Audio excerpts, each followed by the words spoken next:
Delhi government's e-buses have received a bumper response from Delhiites. About 1 lakh commuters have hopped on the switch towards zero-emission e-buses in just 3 days. Chief Minister Arvind Kejriwal had flagged off 150 e-buses on May 24th. The Kejriwal government had announced free travel for everyone on the buses from 24th May to 26th May to promote clean mobility. MLAs along with the top brass of Delhi took rides in the e-buses over the last 3 days to witness and review the facilities as well.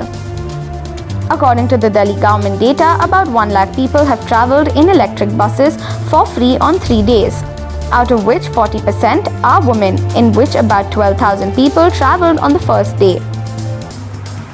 Along with this, on May 26th, about 52,000 people travelled for free. The biggest feature of electric buses is that they are pollution-free. There is no pollution due to the running of these buses. Along with zero emission, these buses are zero noise.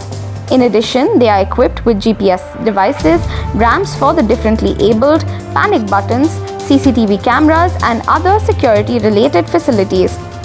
Out of 150 buses, 51 are running from Mundalkhain depot and 99 buses are running from Rohini sector 37 depot. CM Arvind Kejriwal had also kicked off a selfie competition to spread the word about the e-buses by taking a selfie in the new electric bus fleet. This competition will run till 30th June.